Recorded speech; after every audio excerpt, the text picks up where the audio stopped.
तुलसी की पतिव्रता की भक्ति और महादेव की शक्ति, जब इन दोनों का टकराव होगा तब क्या होगा नारायण? महादेव की रची लीला पर कैसी चिंता देवर्षि नारद। प्रतीक्षा कीजिए, अंततः होगा वही जो महादेव की इच्छा होगी।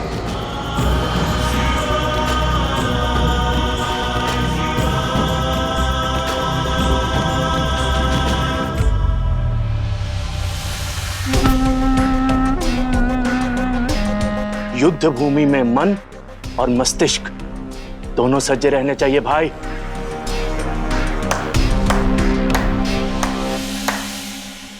अति उत्तम। शुंभ, किन्हें साथ लेकर आए हो? ये हैं असुरराज शंखचूड़ और ये हैं हमारे असुर गुरु शुक्राचार्य। प्रणाम गुरुदेव। प्रणाम असुरराज। शुंभ ने बताया कि तुम दोनों उसी के समान बलवान हो। संशय है तो परख लीजिए। अद्भुत। सीधा युद्ध की चुनौती देने वाले पर संशय कैसा? बधाई हो। असुर सेना के नए सेनापति नियुक्त किए जाते हो तुम तीनों। शुंभ, निशुंभ और नमोची।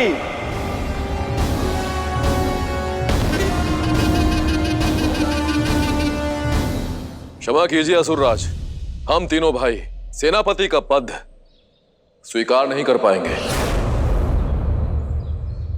कारण? कारण सौगंध है असुरराज। ऋषि कश्यप और देवी धनु के पुत्र शुंभ और निशुंभ ने अपने भाई नमोची की सौगंध ली है कि वो जीवन में कभी भी युद्ध नहीं करेंगे, कभी भी रक्तपात नहीं करेंगे, सदैव अहिंसा के मार्ग पर चलेंगे।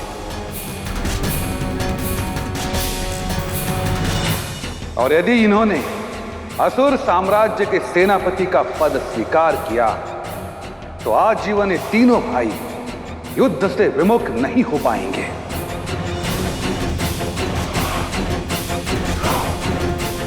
ना हमें कुछ मिला और ना ही कुछ पाने की अभिलाषा है, इसलिए असुरराज हम तीनों भाइयों को क्षमा करें।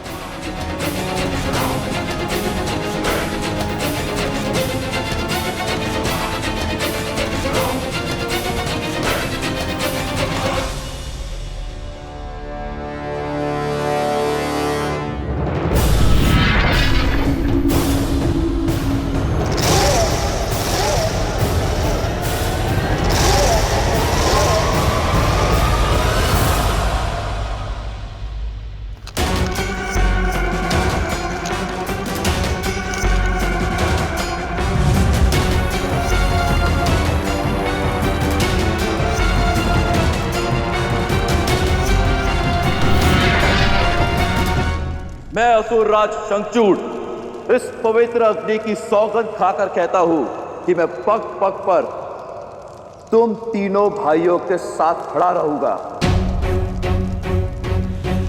और यदि तुम तीनों ने मेरा साथ दिया और असुर सेनापति होने का दायित्व निभाया तो उचित समय आने पर तुम तीनों को मैं आधा असुर साम्राज्य दे दूंगा।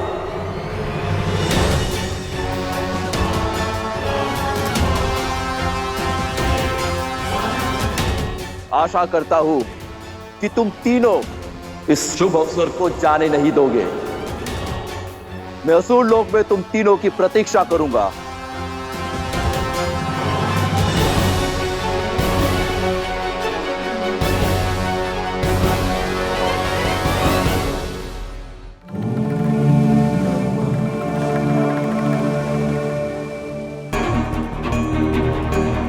स्वयं युद्ध भूमि में क्यों नहीं उतरे महादेव?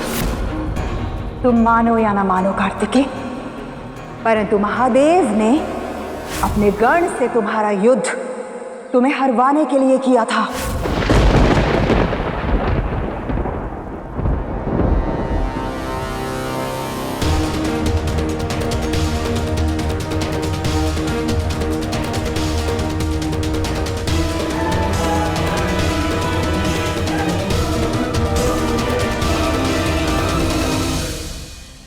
एक क्षण रुकिए महादेव।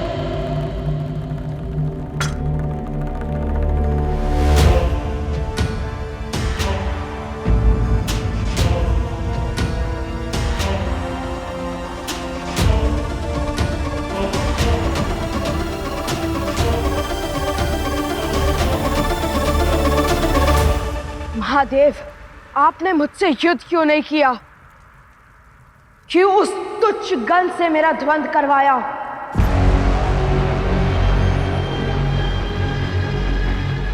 क्यों? ताकि मेरा अपमान हो सके? कैसे पिता है आप जो अपने ही पुत्र के आगे अपमान का तीखा विष परोसाए, विष परोसाए, विष परोसाए। मैं भी कैसा पुत्र हूं जो भरी सभा में हार कर उस विष को पी गया।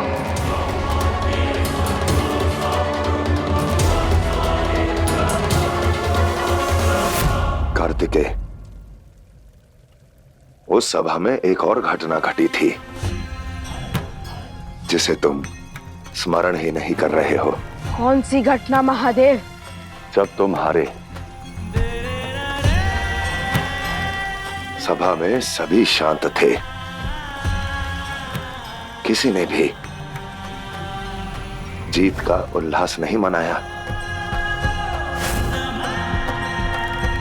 क्षमा करें कुमार कार्तिकेय। वो शांति तुम्हारे प्रति सम्मान था, संभवतः तुमसे अधिक शिव पुत्र के प्रति सम्मान था।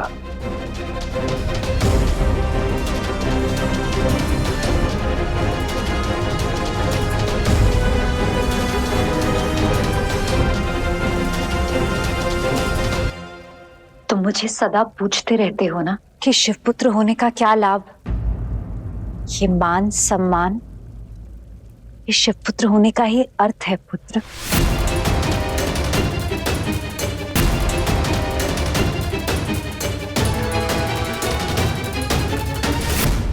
शिवांश हो तुम, मेरे अंश हो, मेरी शक्तियों के अंश हो, और तुम इसलिए नहीं हारे कि तुम में बल कम है। तुम केवल इसलिए हारे हो क्योंकि तुमने अपनी शक्तियों का प्रयोग अनुचित कार्य के लिए किया। महादेव, तो क्या अपनी शक्ति के बल पर इंद्रासन पाने की इच्छा करना अनुचित है महादेव? हाँ, हाँ, क्योंकि इस इच्छा में सत्ता का मोह घुला है, और जहां मोह होता है वहां कर्तव्य और कर्मठता का भाव अपने आप ही लुप्त हो जाता है। यदि लेस मात्र शक्ति सत्य के मार्ग पर चलती है तो उसका बल और अधिक हो जाता है। जैसे शेष मात्र अग्नि को सूखे पत्ते प्राप्त हो जाएं तो वो धधक उठती है और गीले पत्तों में सिमट जाती है।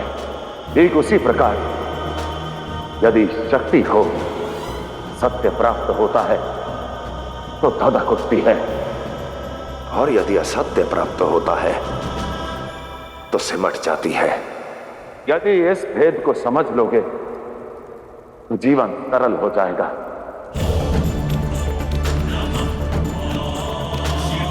और यदि हर बार शस्त्र उठाने से पूर्व शक्ति को सत्य और असत्य के तराजू में तोलोगे,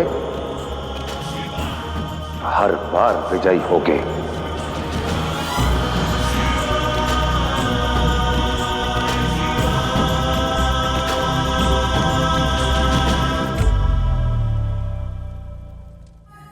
महादेव, मुझसे बहुत बड़ी भूल हो गई कि मैंने आपसे प्रश्न पूछ लिया, क्योंकि आपके उत्तर के आगे मैं कुछ नहीं बोल पाता। किंतु सत्य अटल है और मेरा सत्य ये है कि आप चाहते तो बीच में नहीं आते, तो स्वर्ग का राजा आज मैं होता, आज मैं होता, आज मैं होता। किंतु देखिए, आज मैं उपहास का पात्र बनकर लौटा हूं।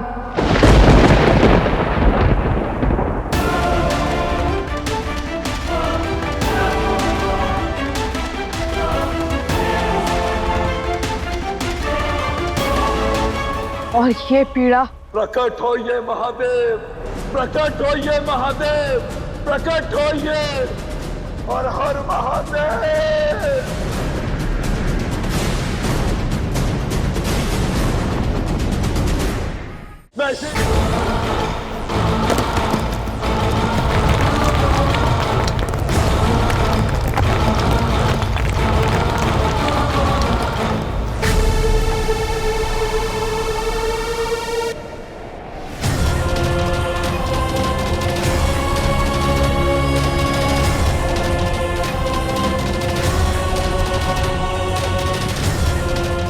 महादेव, मैं वक्रासुर इतने वर्षों से अपने नृत्य के माध्यम से आपका आवाहन कर रहा हूं, किंतु आप प्रसन्न ही नहीं हो रहे महादेव।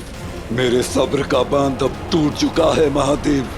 अब आप यदि मेरे 11 बार हर हर महादेव कहने पर भी नहीं आए तो मुझे सौगंध है आपकी, मैं इसी कुंड की अग्नि में आत्मदाह कर लूंगा महादेव, आत्मदाह कर लूंगा महादेव।